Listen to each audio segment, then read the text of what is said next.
Hey there guys, how is it going? In the last video, I showed you how you can take your machine learning model and then make a FastAPI application out of it. In this particular video, I'm going to show you how you can deploy that application onto AWS.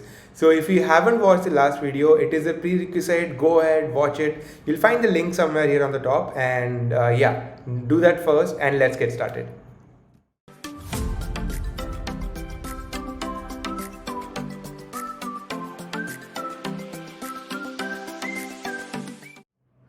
Let's now have a look at all the different things that we're going to learn or use in this particular video. So of course we'll begin by understanding what Amazon EC2 is. So AWS or Amazon EC2 actually refers to Elastic Compute Cloud, and this is actually one of the broadest and deepest compute platform, and the primary use cases lie in running cloud native and enterprise applications, scaling HPC applications. You can develop for Apple platforms as well, and to train and deploy machine learning applications. So this right here is basically what we are going to do in particular, and you can see that it's one of the most featured use cases for AWS EC2. And of course, I am assuming you understand what AWS is. It is Amazon Amazon Web Services, which is actually the biggest cloud platform over there. So the next thing that we're going to take a look at is NGNIX. So NGNIX is an open source software for web serving, reverse proxy or caching, media streaming, etc. And for our particular use case, web serving is basically what we'll be needing. So why did I choose this? Basically, Nginx is very fast. It has been written in C, and it was first developed in 2004, as you can see here. And one of the best advantages that we can get in our case is the ease in which you can add SSL certificate to that. So using OpenSSL, which is a cryptography and SSL TLS toolkit, I can actually create a self-signed certificate and add it to Nginx very easily, which I'll be showing you, of course. And that's all. These are the tools and these are the different things that we'll be using today. And the last thing that you will notice is that most of this video will be on the terminal, because we are going to connect to the EC2 instance and then deploy our machine learning model. So I really request you to pay proper attention, because you might miss some things. And additionally, this is the GitHub repository, as I've already mentioned in my last video. If you haven't already seen it, then it's inside the YouTube Q&A folder. And I'm going to copy paste some snippets into the terminal from here, or maybe sometimes when we create new files. So yeah, this might serve as a source for you so that you can copy paste as well. Of course, I'll be explaining to you what each of these lines mean, so that you also have a proper understanding of what you're going to do here. All right, so yeah, let's begin. So now I'm actually inside my AWS console, and if you want to reach to this EC2, what you can do is you can search for EC2 as a service, and inside services you'll find this one, and clicking on that will bring you here. The first thing you want to do is to launch an instance, that is to create a EC2 instance. So you can click on that and you can give any random name. So for my case, maybe I'll choose Q&A AWS, and then I'll choose the operating system, which will be Ubuntu in my case. You can choose Amazon Linux. The configuration will be slightly different, and of course Ubuntu is the most widely used operating system for servers. And T2 micro, again, you have to choose an instance type. So T2 micro is the one that is free tier eligible, and it has a memory of 1 gigabit and 1 CPU core. And for my case, I'll be choosing T2 medium, because my machine learning model is slightly heavier, so it will require a bit more memory. But for most practical purpose, in fact, if you are not having a heavy machine learning model, or if you are actually having some lightweight backend, then T2 micro serves, it proves to be enough for most practical purposes. You can then go ahead and choose a key value, a new key pair for logging in. And I'll be actually choosing this one, Q&A AWS, which I made a few days ago. And Q&A AWS is the one I'm choosing, but you can actually generate a new key pair as well. And yeah, you can have a new key pair name here. So that's about key pairs. And then in network settings, I would like you to actually allow all SSH traffic and also allow HTTP and HTTPS traffics. Now this is not something you should do all the time. If you're actually having a website that is deployed into production, then maybe you want to have better security, so you can go here and you can have custom security or custom traffic coming in, and also disable both of these. But for testing purposes, I think it's all right. And here I can make it like 16 GIB, and that will be the size of my volume or the hard disk. And yeah, that's all. I can click on launch instance now, which is here, and that will actually launch my instance for me. So I can view all instances, and it typically takes some time for the instance state to go into active. So you can actually wait for a few seconds, and then it will go into active. So we can see that the instance is now active and running, and let's connect to it and set things up. So the way you connect is actually selecting it and then clicking on connect. And here you have your the line that you need to put in a terminal. So it contains the ID for that, and also the key pair that you just selected. And yeah, so I have copied it, and of course if you know SSH, this is nothing new. And inside my terminal, let me clear it, and I want to move to downloads folder, and over here I'll paste it. So the thing that you need to make sure before doing this is actually ensuring that your key pair, the key pair you have generated, actually is not publicly viewable. So to prevent that, you can write this command in the terminal that will actually restrict its permission to 400. So that's how you can do actually restrict its public viewability, and then you can connect to your instance. So now I'm actually inside my instance, so you can see the Ubuntu terminal here, and again I'll clear it so that you can see it better. Now what we want to do is I want to actually clone the repository that I have here, and this is the repository. So I'll just go here and click on code and yeah, copy this. So back in the terminal, I'll paste it, and this will clone it for me. So yeah, so we have cloned that, and what I want to do next is actually copy the folder I need. So I'll recursively copy it, and what I'll do is I'll say YouTube Q&A backend, and I'll paste it inside another folder which I'll call Q&A. Okay, so then I can actually go ahead and remove my previous YouTube folder, because that will just occupy space for me. So to clear the space, I'll say rm-rf, which will basically delete the YouTube folder. So now I only have the Q&A folder, and if I go inside the Q&A folder, I can see that I have main.py, requirements.txt, and roberta.py. So these are files which are from my GitHub repository. Okay, so I'll clear the terminal again, and now what I need to do is actually make the system ready to install things because I'll need it. So I'll say sudo apt get update, and this will actually connect the Ubuntu system to its repositories from where I can actually download stuff. So yeah, I need to do that before I start installing things. The idea here is actually to install Python if not present, and to look at if pip is present, so that I can actually install other Python packages. So I'll say Python 3 -- version, and I see that I have Python 3.10, but if I say pip, I don't have pip. So I'll install pip using sudo apt install python 3 pip, and that should actually show me this. It will take a few seconds for pip to be downloaded and installed, and once pip is installed, we'll go ahead and install a few other packages, which in particular will involve virtual env. So virtual env, if you had followed my last video, it was used for creating a virtual environment, and that is the package we'll need before we can actually install other packages from that folder inside the Q&A folder. So yeah, that actually completes the installation of pip. I will clear the terminal again, and I'll now say pip install virtual env. So that will install virtual env for me, and it will install it globally. Now the thing that you see here is that though virtual env is installed in this particular location, this is not added to path. So I'll need to add it to path. So for that, what I'll do is I'll go back to my home directory and I'll say sudo nano .bashrc.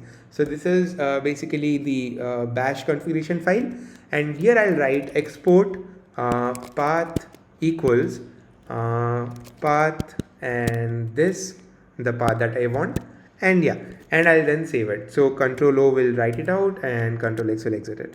And since you're in the same terminal, you have to source it. So I'll say source bashrc. So that will actually apply the changes to this current terminal. Alright, so now I can say that virtual env is actually on my system. So what I need to do is I'll go inside Q&A again and I'll say virtual env venv. So this will create a virtual environment for me by the name of venv. So if I look into that, I see this venv here. Okay, so clearing my screen again, and what I'll do next is actually install all the packages inside Q&A. So if you see, I can have a look at the requirements.txt file. So cat is that command which you can see the contents of a file, and these are the packages I was using. In addition to these all, I was using torch. So I'll install all of them. So first of all, I'll begin with pip install. Hold on, I need to first get into my virtual environment. So I'll say source venv bin activate. So now you can see this short venv thing here in brackets, which means that I'm in my virtual environment. So here I'll install torch, and I'll do it without saving any cache. So the way to do that is to add a no cache dir flag. So the aim here is that if I have by default pip will store cache of the packages you're installing, so that it can reinstall them in a later stage without having to download it again. But no cache dir will ensure that separate space is not reserved for cache, which will in turn fill my memory. Now this is important when you're dealing with a AWS EC2 instance, because you have a limited amount of storage in your hand. So you don't want that to get filled basically. So yeah, it will take some time to install, and basically what you're going to do next is to install all the packages inside requirements.txt.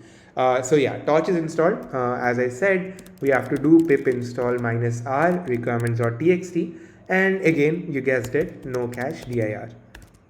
So no cache directory basically. So now it will take up all the packages in there and also their dependencies and install them all after downloading them, of course. And this will basically make everything ready for me. And since I've already added the local bin path to my bashrc file, so that will actually ensure that I can use all the packages I have installed. So I can just say uvcon and I can say main app now, and this will actually start my server. So you can check this if it works for you, and this will go ahead and download a few models, following which actually it will start my application. Alright, so I can see that my application startup is complete now, and this basically means that this application is ready to be hosted locally with this. Now our goal was to ensure that this application is available to the general public or to anyone who tries to reach out to that particular IP address, which is this IP address or the public IP address. So that is something we'll do in the very next step. We'll install NGNIX and we will actually create some files here and there and then ensure that anyone can actually look at my backend. So I have deactivated the current virtual environment and I am out back into the home directory. So what I have to do now is to install Nginx. So that is very easy. I'll say sudo apt get install and I'll write Nginx. Okay, so this will actually go ahead and install Nginx for me, and that will be done in a while. As a part of the next step, we'll actually add the SSL certificate. So for that, I'll clear the terminal. I'll head out to basically /etc/nginx, and in here I'll create a folder by the name of SSL. Okay, so I don't have the permissions yet, so I'll say sudo make directory this way and SSL. Okay, so now I have made that. So you can see actually you have SSL directory here, and I'll get inside SSL. And once there, what I'm going to do is actually going to head back to my repository, and here I'm going to copy this command, which will actually generate a server certificate for me. So in here I'll paste it and I'll say enter. So this generated a certificate for me by the name of server.crt, and that is stored inside /etc/nginx /ssl. That is the path. Okay, so what I'm going to do is I'm going to get out of this SSL folder, and I'm going to move into some folder called sites enabled. So this is where, again, I'm clicking the terminal. This is where I'm going to actually create a file that will actually act as a proxy and ensure that all the, whatever is hosted at the local host is actually available at this particular IP address here. So let's go ahead and create that. So I'll use the nano editor of Ubuntu. I'll call it I'll use sudo nano, and I'll call it maybe FastAPI Nginx. Okay. So in here, I'm inside the nano editor. I'm going to go back here, and back here I'll copy this and I'll paste it inside the nano editor. So we have different ports on which I'm listening and the different ports on which SSL is on. And finally, I have a server name here that I need to replace with the IP address.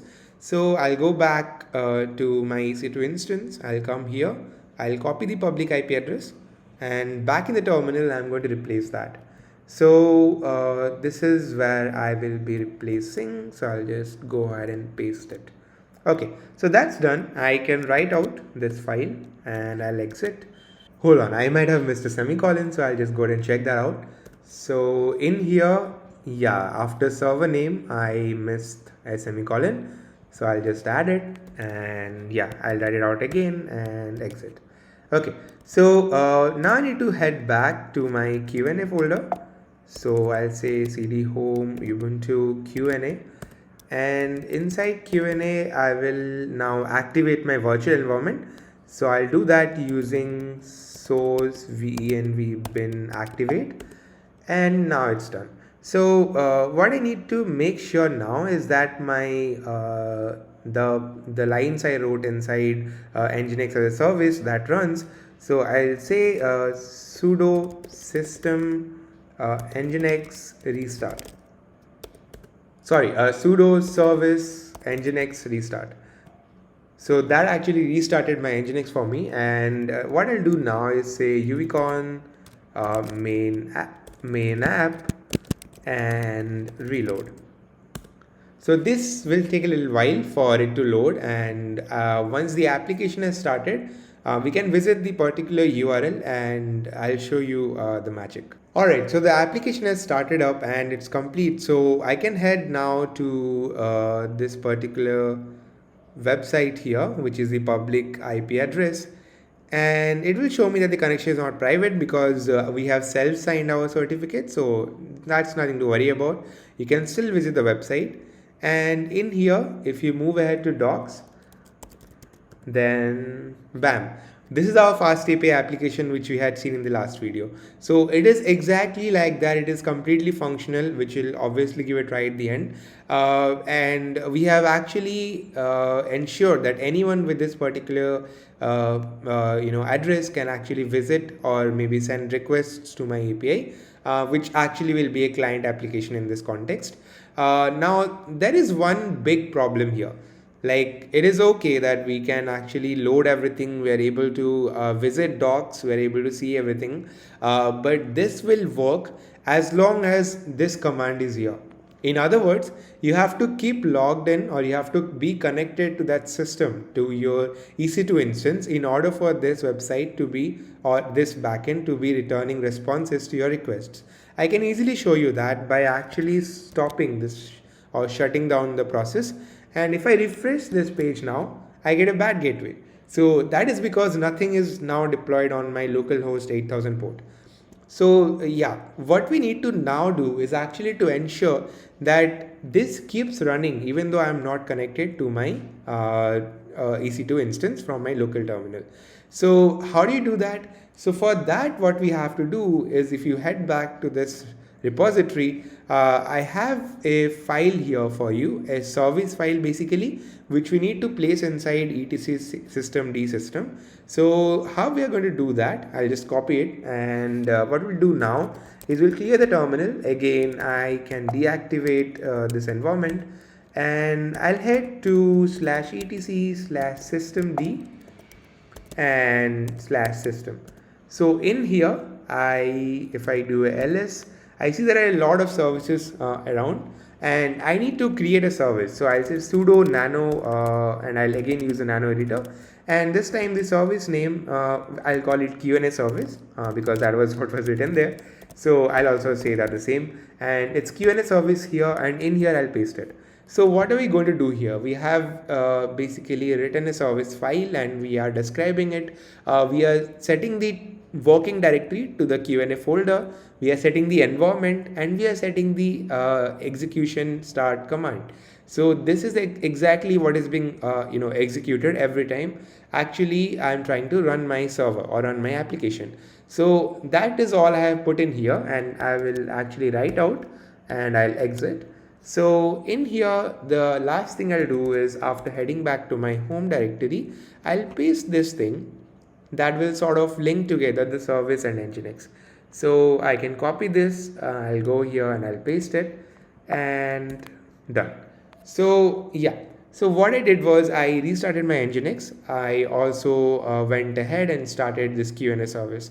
So right now the service is running, and if I go back and I refresh this bad gateway, maybe I'll just open this one again. There you go. So we have our website back in place, and if I go back to docs, I'll see exactly the same thing again. I think you really needed some time for the thing to work so that you can see this now. You can go ahead and test it. Let's say I'll use Wikipedia. I will look for some English article, maybe Mount Melbourne. That sounds interesting. And I'll copy the first paragraph here, and I'll paste it here after clicking on try out.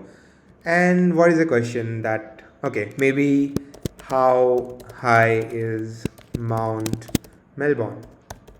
That sounds like a good question. So if I execute this now, I see that with a 77% confidence, I get an answer of 2733 meter high, which is the correct answer. And the entire model and the entire backend is working as it was supposed to work. So yeah, that's all. I think right now I'm also not even writing any code. I'm not even running any code, I mean. So everything is working fine, and I disconnected from there. So the last thing which I want you to try out, and that is not something which is compulsory, but you can try it out. So here is a small bash script which is written, and it is exactly copy pasting this thing into a bash script. And what I'm doing is I'm actually adding this as a cron job. So whenever my system is actually restarting, so it will so happen that accidentally you might need to reboot this sometime, or maybe this will go down and you want to reboot it. So in that particular case, you will have to connect back to the instance and then write this line again. So to avoid all that, you can actually go ahead and create this service and then actually create a cron job, so that every time the system reboots, this particular service is executed, or in other words, this is run in the terminal. So that is something which you can try out on your own, and let me know if you have any issues with that. Okay, so let's go ahead and conclude the video now. Okay, I sincerely hope that was interesting and you really learned something new today. And I understand that for people who have just started with Linux or who don't have a lot of experience working with servers and all that, so maybe you might have found the learning curve a bit steep, but again, hey, that's why I'm here. So use the comment section, ask any questions if you want answers, or if you have any doubts, if you get stuck anywhere, and I will see you in another video.